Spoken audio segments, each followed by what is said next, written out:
Marketing to business customers is quite different than marketing to ultimate consumers. In this video, I'll look at 4 dimensions that describe some of the unique aspects of marketing to business customers. The nature of the transactions in the business-to-business market is vastly dissimilar to transactions in the consumer market. First, the monetary size of the orders by business customers tends to be much larger than individual consumer sales. Since each order generates more profit, it becomes financially feasible to use personal selling when promoting products to the business market. Personal selling is used in the consumer market when selling expensive items such as automobiles and real estate. However, when selling less expensive products to the consumer market, each transaction may not provide enough profit to use personal selling. That's why personal selling is generally more important in the business-to-business market than it is in the consumer market. Many business products such as office buildings, large pieces of equipment, airliners, large ships, and raw materials are expensive. Hence, prices in the business market can be high, much higher than you typically find in the consumer market. When ultimate consumers purchase expensive items such as automobiles or real estate, the price is likely to be negotiated. But when everyday items are bought, such as food or clothing, negotiating is rare. In the business market, where each transaction is large, extended negotiations are more common. So salespeople need good negotiating skills. They're an important requirement to succeed in business-to-business market. Reciprocity, where 2 companies sell their products to one another, is another way business-to-business marketing differs from business-to-consumer marketing. All companies need to buy products, and if you happen to need a product that's sold by one of your customers, it might make sense to buy from your customer.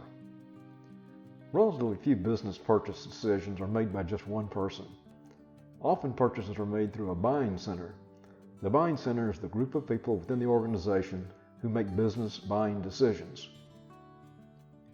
Business customers don't have the same buying behavior as ultimate consumers. Since making good buying decisions is part of their job, their motivation is to be well informed before they buy. They may demand detailed information about product features and technical specifications.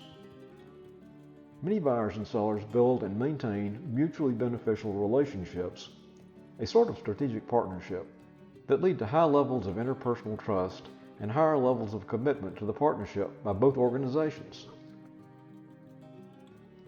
Just like in the consumer market, the business market involves different types of purchase decisions. Most business purchases fall into 3 categories: new task, straight rebuy, and modified rebuy. A new task is one where the organization buys a product for the first time. The buyer probably needs a lot of information, and there probably will be more than one person involved in making the buying decision. A new task decision can take some time as buying firms carefully consider its options. A straight rebuy is when the buyer simply buys additional units of a product that has been purchased in the past. Here, the buyers require little or no new information and tend to use familiar suppliers that have proved satisfactory service and products in the past. Automatic reordering systems may be used to make reordering easy and convenient for business buyers.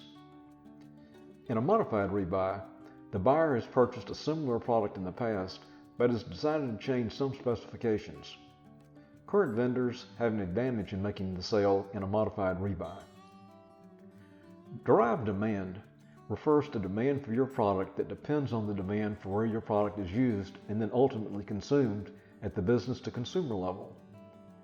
For example, new housing demand is a great leading indicator not only for construction jobs, but also for all kinds of building materials, and derived demand for appliances like cooking ranges, refrigerators, heating and cooling, and so forth.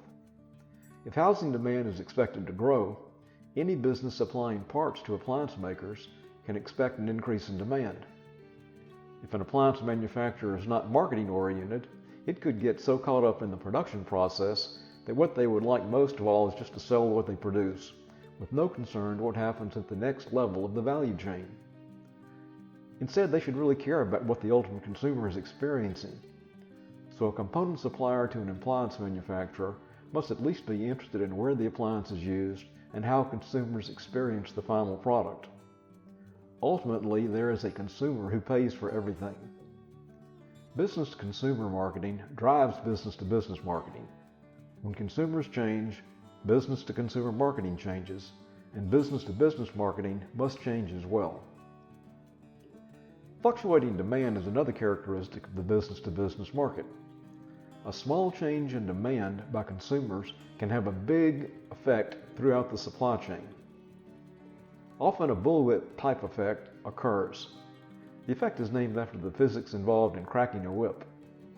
Some of the causes are lead time issues such as manufacturing delays, shipping delays, poor coordination among members of the supply chain, over or underreacting to demand expectations, that is, ordering too many or too few, price or cost variations that disrupt regular buying patterns, and over-reliance on historical demand to predict future demand.